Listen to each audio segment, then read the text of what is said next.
I'm going to talk about the archaeology of the Spanish Retirada in France.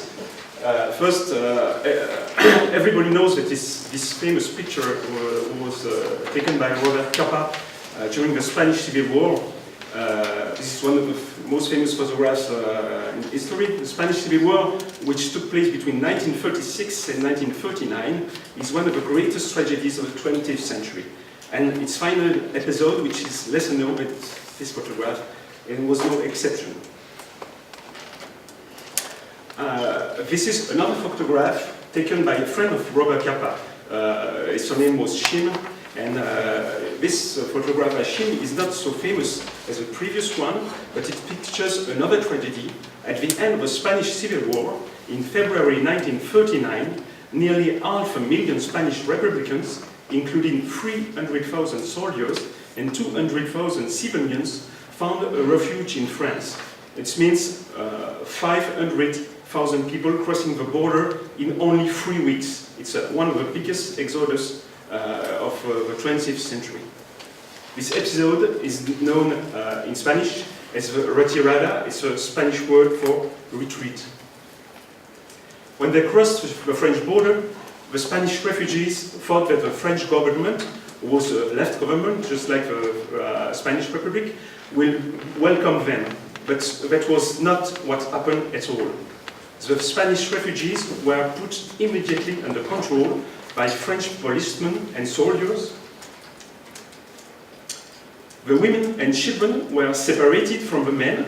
The policemen put the women and children in trains, and they were sent to reception centers. And the men stay close to the border. They were sent to internment camps, where there was first nothing except barbed wire. Nothing was there to welcome them. And for some months, they have to live in very primitive conditions, in huts or in kind of foxholes, just holes that dug in the ground that they had to dig. And of course, in those conditions, mortality was very high in those camps.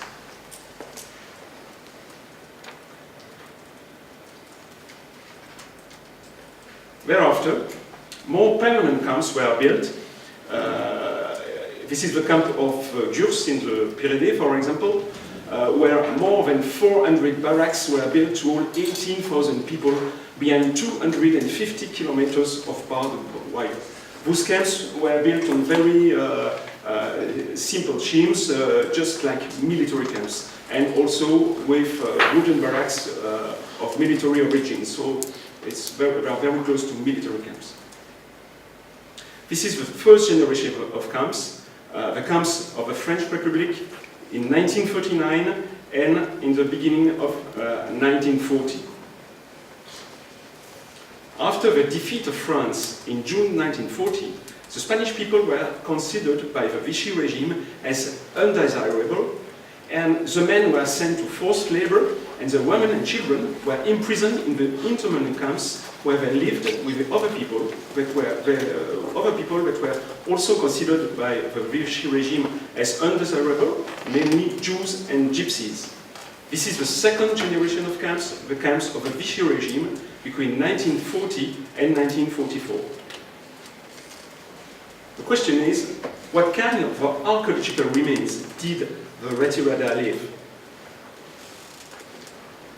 First, let's take a look at the first episode of the Retirada, and let's take a look on the area of the mountains between Spain and France, so near both sides of the border. During their retreat, before they arrived in France, before they arrived at the French border, the Spanish people were forced to leave a lot of vehicles and to destroy them. So the army of Franco will not be able to use them.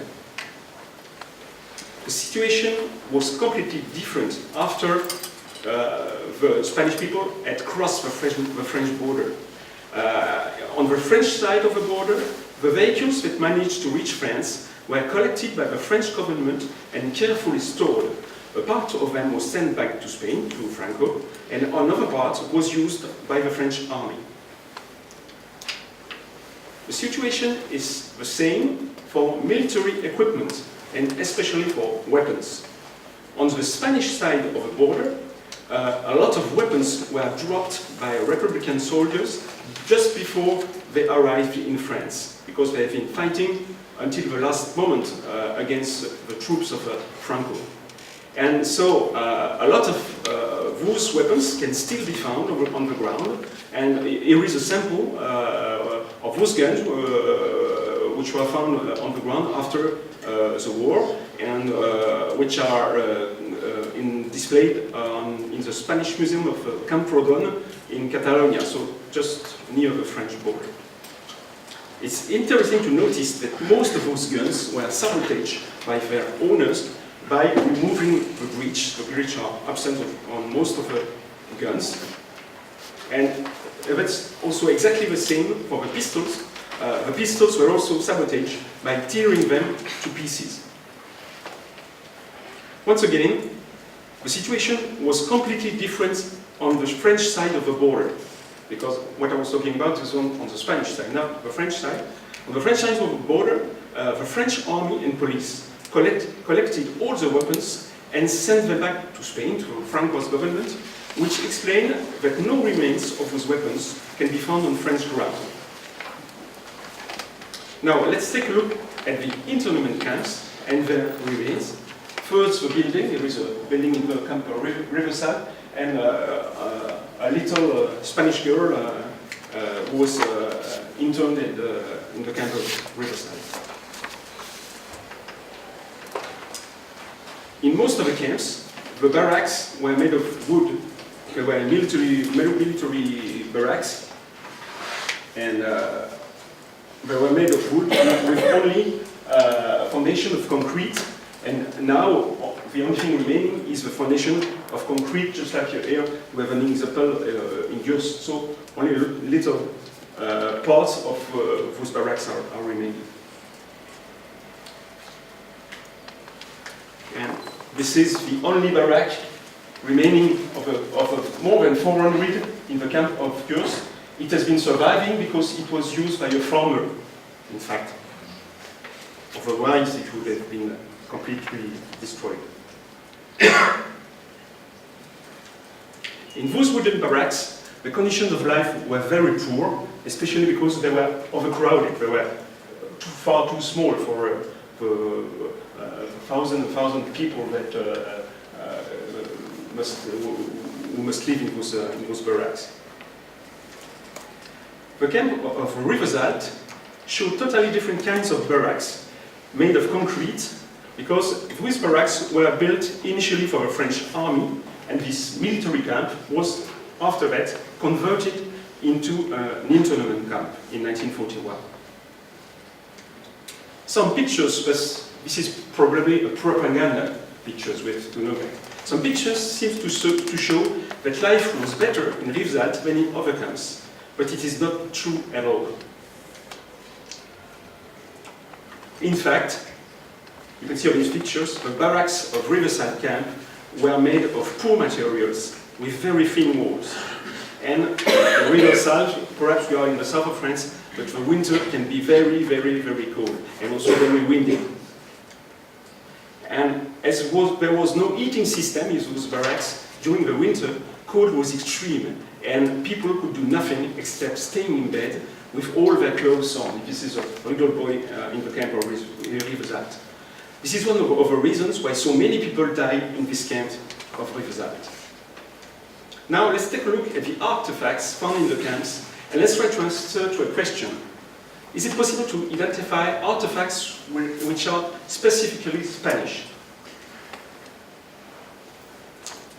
First, let's take a look at a camp of the first generation, so a camp built just after the Retirada in 1939. The camp of Le Barcarès. Only some pieces of concrete from the foundations of the barracks are remaining today. But if you go to this place, you will find a lot of artifacts on the ground, and it's very easy to find artifacts that can be identified as Spanish. For example, we've done just a little survey on this camp, and we've found dozens of artifacts, and a lot of them were Spanish. There is an example. It's a toothpaste. It's a toothpaste tube made in Spain, in Barcelona. You can read Barcelona here, and it came with one Spanish soldier during the Retirada. And we also found this identity tag of a Spanish soldier.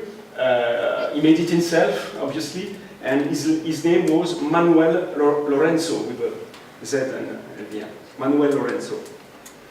And we also found this 1 peseta brass coin made by the Spanish Republic. The fact that the presence of Spanish people can be detected here so easily can be explained because we are here on a first generation camp where people still had artifacts that brought with them from Spain. And now this is the camp of Régional, opened for internment in 1941, and the situation is completely different in Régional, which is a second generation camp. Spanish people came here at the beginning of 1941, 2 years after the Retirada. And in the camp of Régional, Spanish people were mixed with other people considered also as undesirable by the Vichy regime, mainly gypsies, but also Jews who were after sent to Germany, where most of them were killed by the Nazis in the gas chambers. The camp of Régional closed at the end of 1942 for the internment of civilians, but it reopened in 1944 for the German prisoners of war, and in 1962 the camp of Régional was used for archies. The archies were Arabs who served in the French army and were obliged to come to France after Algeria became an independent state. So many kinds of artifacts have been found on the Régional camp. We've been sending between 1,000 and 2,000 artifacts, but we were surprised to see that no one of those artifacts can be considered as specifically Spanish. It's completely different from the other camp. This is easy to explain, in fact. As I said before, Spanish people came in Régional at the beginning of 1941, 2 years after the Retirada. Obviously, during these 2 years, they have left behind most of the artifacts they brought with them from Spain. And the fact that other people, Jews, gypsies and so on, stay in the camp at the same time or after the Spanish people left, make the situation more complicated. For example, from an archaeological point of view. For example, it's impossible to say if those suitcases and that belong to the Spanish people or to gypsies or to Jews or to archies. This explains why, although 9,000 Spanish people stayed in the camp of Régional for nearly 2 years, the only thing showing us that they were there is this calendar of June 1944 written on a wall. You have Junio means June in Spanish. It's the only artifact which recalls that the Spanish were in this camp of Régional. Now let's take a look at the cemeteries. Jan has been speaking in his introduction about mortality, and it's interesting to take a look at the cemeteries of the Retirada. And because, of course, the bad living conditions in the camp, especially cold and poor food, led to abnormal mortality and to create cemeteries near the camps. Because the cemeteries of the villages of our town were too small, mortality was too high, so special cemeteries were created. Here is the cemetery of Gurs, which gives an idea of the mortality there. The cemetery of Gurs is reflecting the two periods of the camp. In the oldest part of a cemetery, in 1939, only Spanish graves can be found. The ribbons are the color of a flag of Spanish Republic. And in the most recent part of the cemetery, 1940, 1944, the Spanish graves are mixed with others. Here you have a Spanish grave covered with a flag of the Spanish Republic, and which is surrounded by Jewish grave. Most of the graves are Jewish. The cemeteries give a good picture of the different kinds of mortality in the different generations of camp. In the first generation of camps were living mainly young men, soldiers, because the women, old men and children were sent to reception centers where the living conditions were better. This explains why in the cemeteries of the first generation of camp there are mainly young men. This is the example of a cemetery of a camp of Setfond, for example, where 70 men died in 1939, 75% of whose men were young men between 18 and 30 years old. In the second generation of camps, the situation was totally reversed. Most of the men were sent to labor companies where living was better than in the camps, where they were working in the woods in the country, and it was possible for them to get extra food. So they were living there better than in the camp. And on the opposite, all men, women and children were sent to replace the men in the internment camps, where they had more and more to face cold, illness and poor food.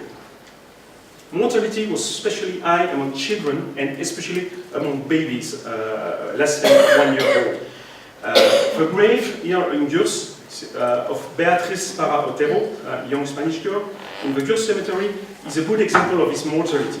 Born in the camp of Gurs in 1942, she died in the same year, 1942, as she was only 9 months old.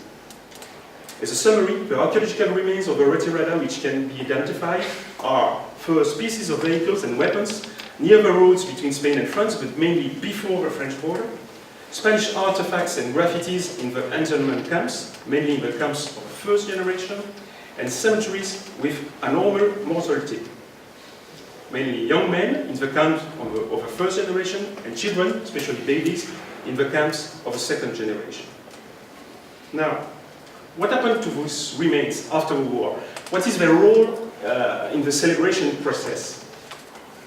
During half a century, the remains of the life and death of Spanish people in the French internment camps faded into memory and slowly disappeared.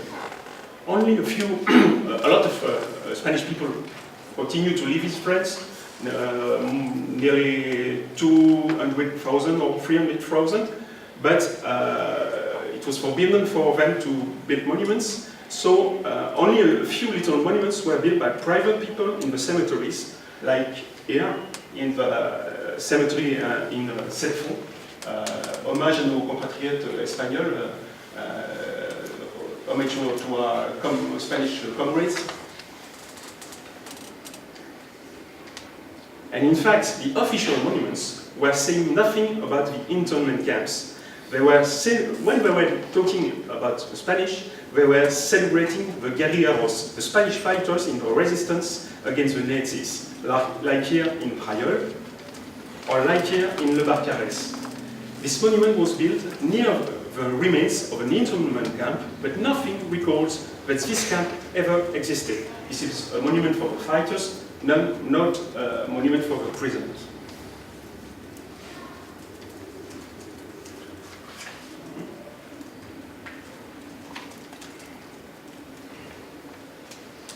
It took more, in fact, it took more than 60 years for France to build memorials near the remains of a camp. In Gurs in 2007, this is a memorial of Gurs, and in Régional in 2015, only 2 years before. But is this the beginning of a new perception of the internment process and of its remains? It's not sure at all. The Régional memorial, built by the famous architect Rudy Ricciotti for 12 million euros, is completely closed on itself, and it looks like a bunker or a grave.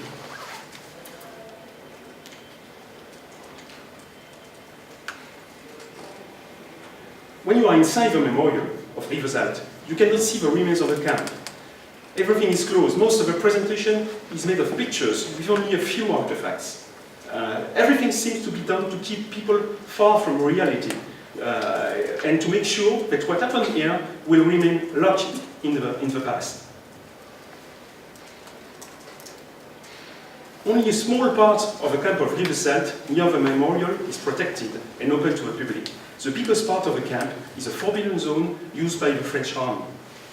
The French soldiers are using the remains of the camp as targets for shooting with machine guns and hand grenades.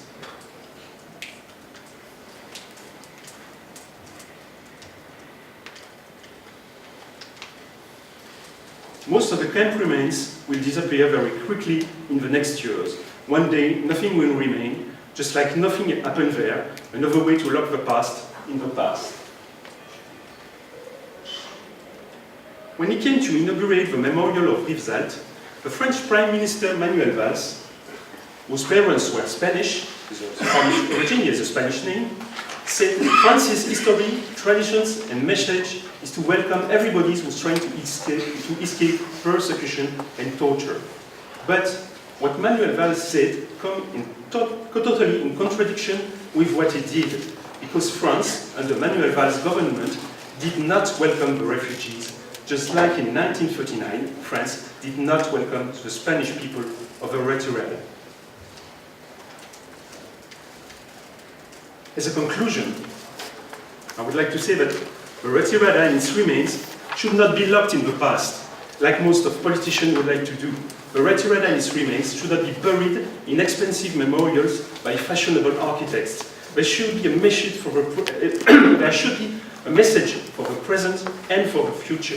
There should be an example of a mistake that we should not do again. In today's refugees crisis, this is especially important. Thank you very much.